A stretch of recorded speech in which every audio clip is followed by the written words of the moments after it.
For the past 2 weeks, I've been playing through Gotham Knights, and although I've platinumed the game, getting every single achievement while enjoying the game to a limited degree, I'm struggling to complete the final RNG aspect of the game, the Most Wanted challenge, in an effort to claim one final ability point so I can completely max out all 4 character skill trees. This one aspect of the game is driving me to the point of utter frustration, as the final 3 enemies I need to defeat only have a random % chance to appear in the random quests that are generated each time you return to the Belfry. And of those randomly generated quests, the Most Wanted will only appear for the very hard variety. It's like a % chance of a % chance that the right faction quest will have a corresponding Most Wanted villain spawn when I need them to. And I absolutely hate everything about how this works, as it's tedium to a maddening degree. Now, there's absolutely nothing special about these Most Wanted NPCs. They're just like any other NPC, only that they have a name above their heads. That's it. No additional challenge, no unique interactions. You just take them out like any other enemy in the game and move on to the next one. It got me thinking though, why is this even in the game at all? It's completely unnecessary and just furthers the already mind-numbing endgame grind that serves no purpose other than to pad out the already bloated gameplay. Then I realized Warner Bros. Owns the right to the patented Nemesis System, developed previously by Monolith for the Shadow of Mordor games.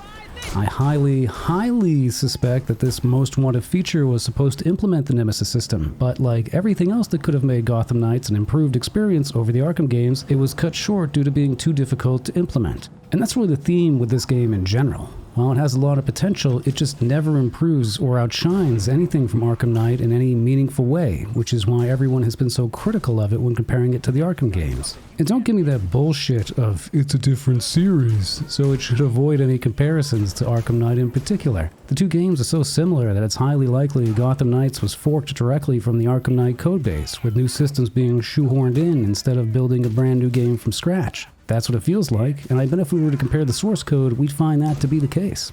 Getting back to the Nemesis System, and for those who have never played the Shadow of Mordor games, it's an absolutely brilliant mechanism where randomly generated enemies are given random attributes and personalities, along with the most astounding feature, a memory of interactions with the player, whereby they'll recall how you previously defeated them or how they bested you, taunting you into another confrontation that will lead to new outcomes with the NPC in question. Take these interactions, for example.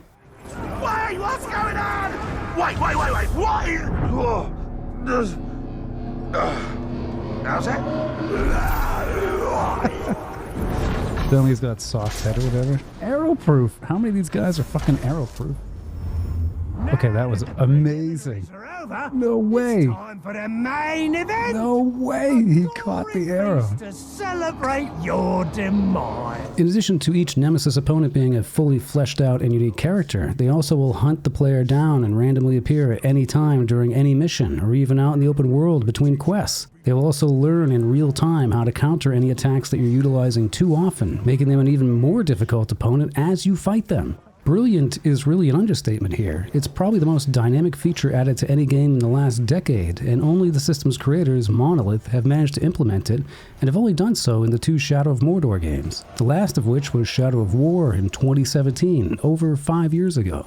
There is no way Warner Bros. Montreal was not aware of the Nemesis System, and due to being part of Warner Bros., would have been one of the few developers on the planet who could have had the ability to implement it into Gotham Knights without having to pay some kind of licensing fee to do so. Just take a minute to consider how much better this game would have been if they had managed to accomplish that feat. Every single one of these monotonous and repetitive side quests could have had unique experiences with totally unique NPCs that were either tracking you down or would randomly appear in a given mission. Certain missions in particular, like the prisoner transport ones, would have benefited immensely from this. Imagine if you just defeated a Nemesis enemy, and then the next night receive a quest where the respective faction is trying to rescue them from a police transport. If you ignore this quest or fail it in some way, then the Nemesis opponent returns with a vengeance, featuring new ways to counter your abilities or prevent you from taking them out in the same way they were previously defeated.